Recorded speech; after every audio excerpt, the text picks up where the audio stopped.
Comment l'hôpital public s'accommode-t-il de l'orientation patient? En effet, il doit maintenant prendre en compte les besoins et préférences des patients de façon individualisée dans une logique marketing. Cela répond aux attentes des patients qui veulent être acteurs de leur santé.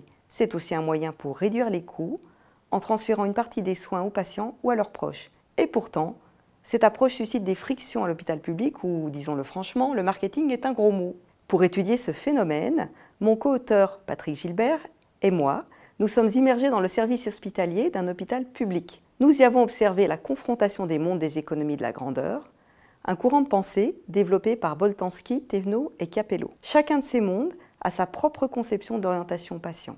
Par exemple, le monde domestique est bienveillant envers des patients dont il attend de la docilité. Le monde industriel veut de l'efficacité, mais les acteurs hospitaliers en ont des représentations différentes. Pour les chirurgiens, ce sont des actes médicaux performants sur des patients objets, alors que pour la direction, c'est le respect d'indicateurs de gestion et la maîtrise des coûts de patients partenaires. Quant au monde civique, il exige l'égalité de traitement de patients citoyens.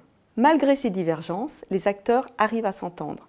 Le compromis se fait autour d'un principe supérieur commun, le mieux-être du patient. Puis il est solidifié par 3 procédés.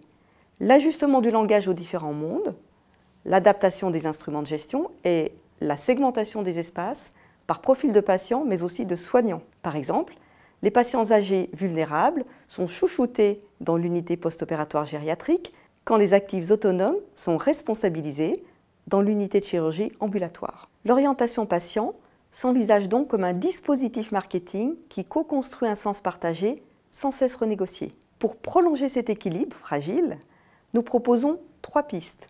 Stimuler la co-création entre acteurs, identifier des traducteurs dans les équipes pour que les mondes se comprennent et adopter une logique de parcours avec des unités de soins plus petites. Finalement, quand les hôpitaux segmentaient les patients par pathologie, le marketing n'était pas nécessaire, mais aujourd'hui, c'est un atout pour mieux intégrer la diversité des patients et des soignants, à condition de dépassionner le débat et de trouver des compromis entre les mondes.